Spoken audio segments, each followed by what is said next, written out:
Hello everyone. तो आज हम एरे का एक काफ़ी इंपॉर्टेंट क्वेश्चन देखने वाले हैं, मर्ज सॉर्टेड एरे। ये क्वेश्चन काफ़ी इंपॉर्टेंट है, काफ़ी इंटरव्यूज़ में पूछ लिया जाता है। इस क्वेश्चन में आपको दो सॉर्टेड एरेज दिए हैं, नम्स 1 और नम्स 2।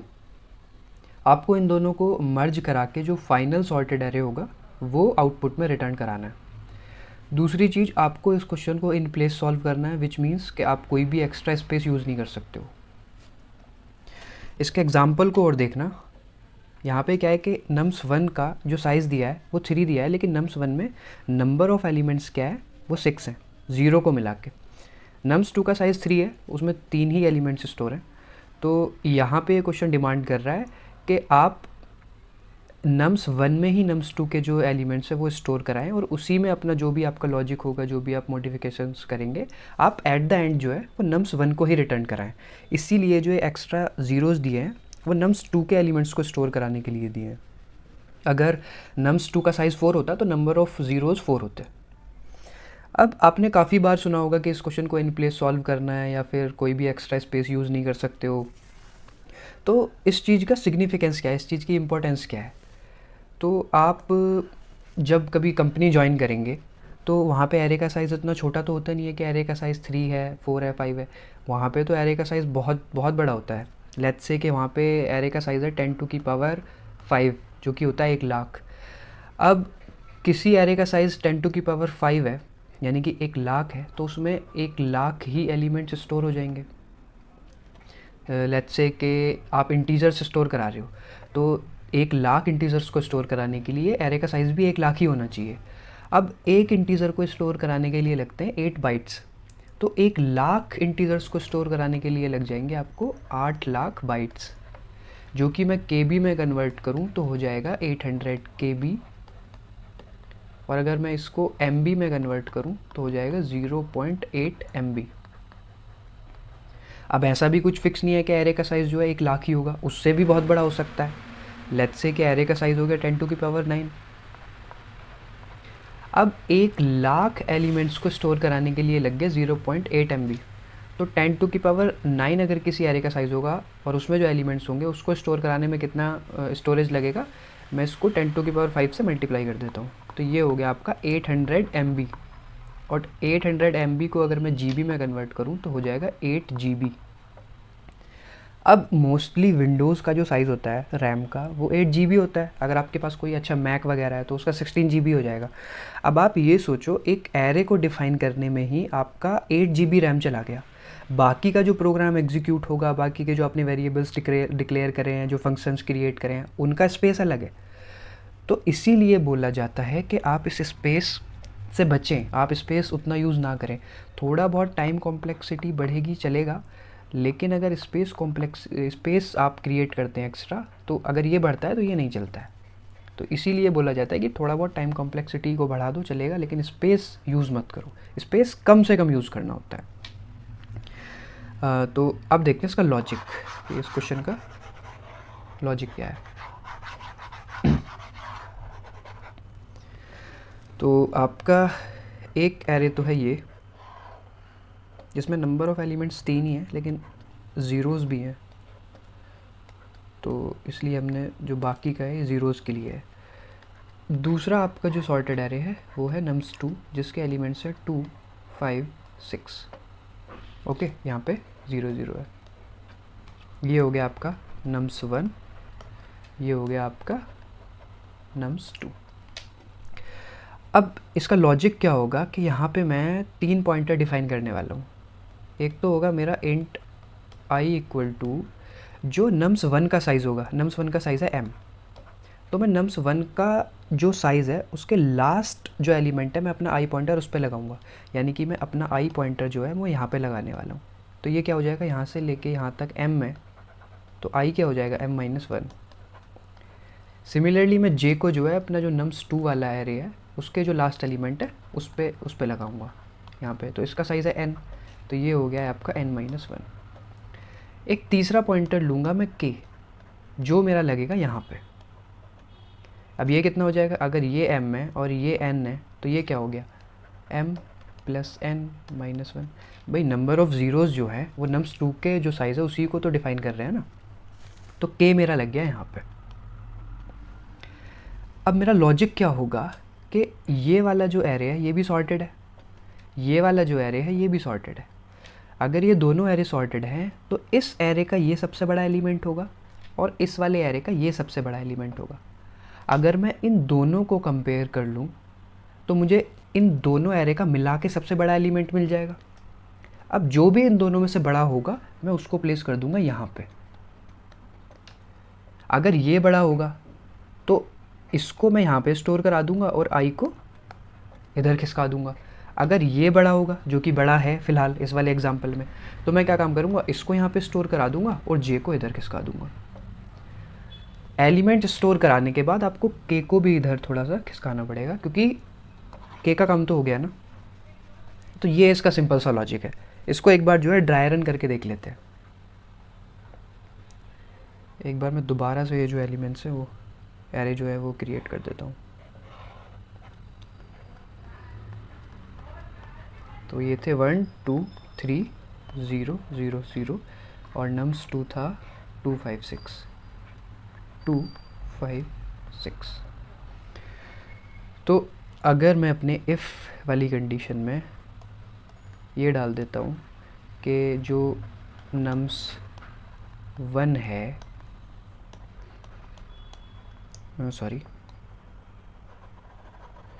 नम्स 1 तो हम आई से डिफ़ाइन कर रहे थे ना। अगर नम्स ये वाला एलिमेंट बड़ा है, यानी कि नम्स 1 वाला नम्स 2 वाले एरे के एलिमेंट से, तो आप क्या काम करो, इसको प्लेस करा दो, ठीक है। नम्स 1 में ही आपको प्लेस करा, नम्स 1 के केथ इंडेक्स पे आप, अब अगर नम्स 1 का जो एलिमेंट है वो बड़ा है तो नम्स 1 वाला लेंगे यहाँ पे, इसको स्टोर करा दिया, आई को इधर डाल दिया, आई पहले यहाँ था, आई को यहाँ पे ले आए और के को भी इधर ले आए। ये तो हो गया आपका कि अगर इस एरे का एलिमेंट बड़ा है। ऐसा भी तो हो सकता है ना इस वाले एरे का एलिमेंट बड़ा हो, तो यहाँ पे क्या काम करेंगे, ये एल्स वाली कंडीशन में आ जाएगा। सिंपली आपको स्टोर नम्स 1 में ही कराना है, क्योंकि एट द एंड हम नम्स 1 ही रिटर्न करने वाले हैं। तो यहाँ पे क्या करना है, के पे जो है अब नम्स 2 का एलिमेंट डाल दो, जे को अपने लेफ़्ट में खिसका दो और के तो आपको लेफ़्ट में खिसकाना ही है, क्योंकि के पे एक बार स्टोर हो गया तो फिर अब जो उससे पीछे वाला एलिमेंट है उस पर स्टोर कराएंगे ना। तो ये हो गया लॉजिक। इसका ड्राई रन देखते हैं कि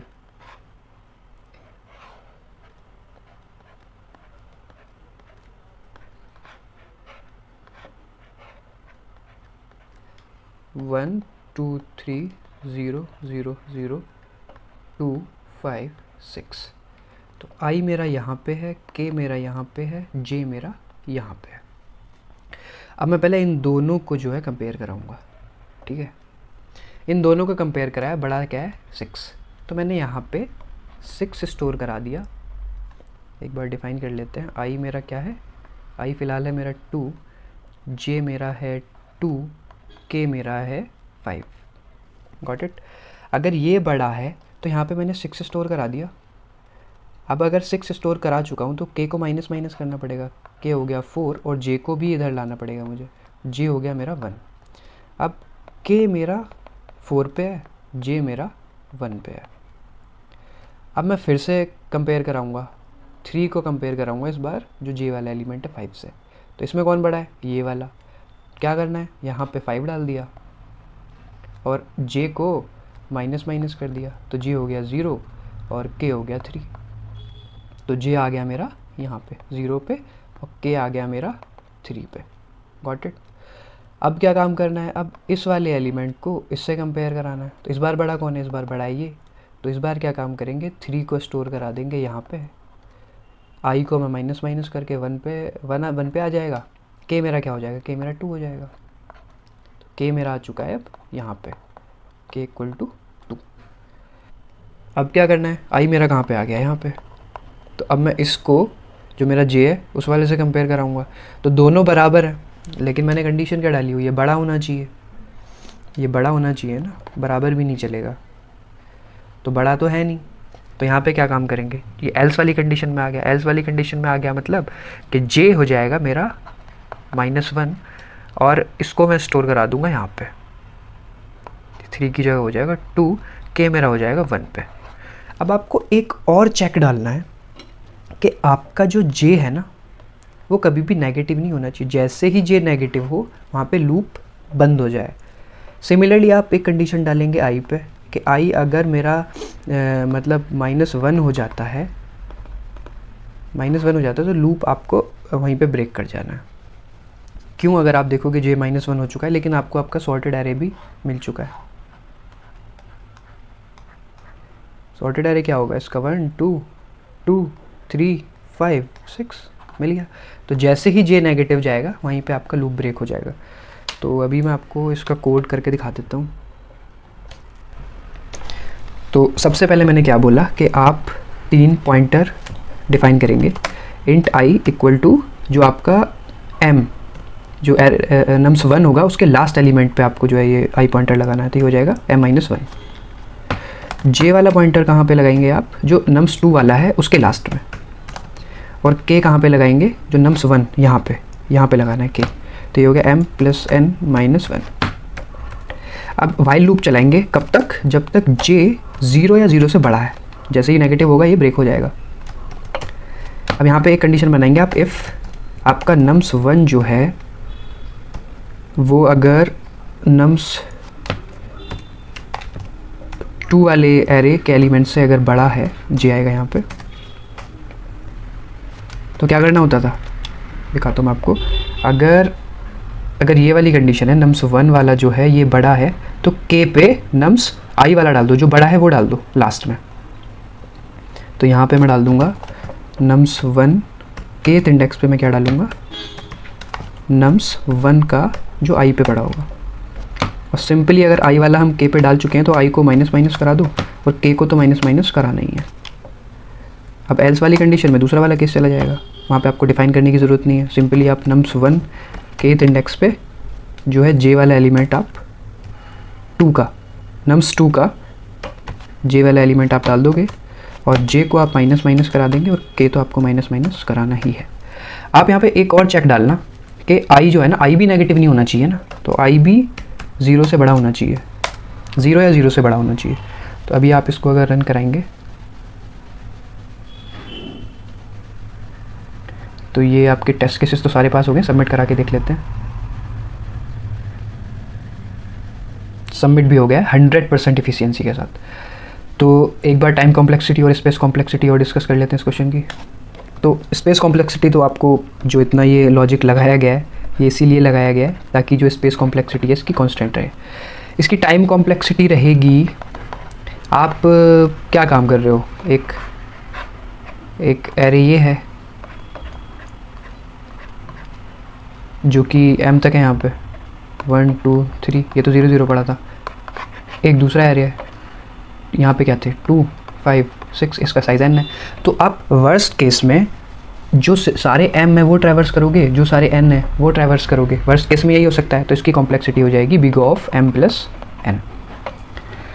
सो ये आपका क्वेश्चन हो चुका है। Thank you. अगर आपको वीडियो अच्छी लगी है तो लाइक करें, अच्छी नहीं लगी है तो डिसलाइक कीजिए।